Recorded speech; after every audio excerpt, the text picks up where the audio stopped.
How about Houston? Willie Fritz, season number 2. They were 4-8 last year. They really surged towards the end of the year.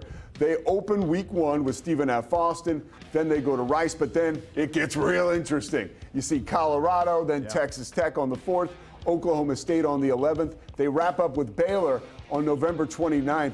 You look at this Houston schedule, where do they have an opportunity to make an impact early? Well, if you look at it, there is obviously an even amount of grade out here on the road. They were not good on the road, 1-5 last year. So Willie Fritz has got to go back to the cupboard. An offense that only scored 14 points a game. Hear me out when I say this. They have to win Texas.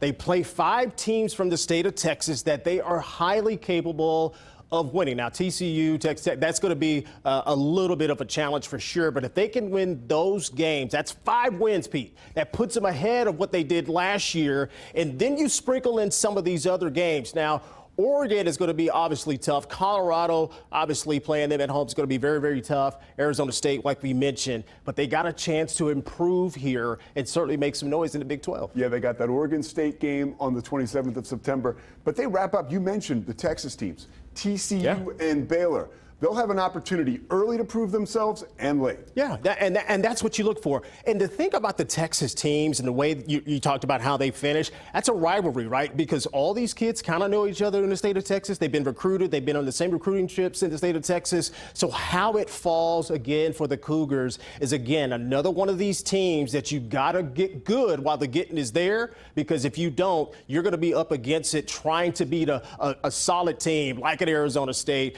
West Virginia, obviously, that's going to be a tough team coming in, the Mountaineers. You're going to be in those situations that you don't want to get in late in the season like that. And don't get it twisted. There were some recruiting wars over this Texas recruit back in the day.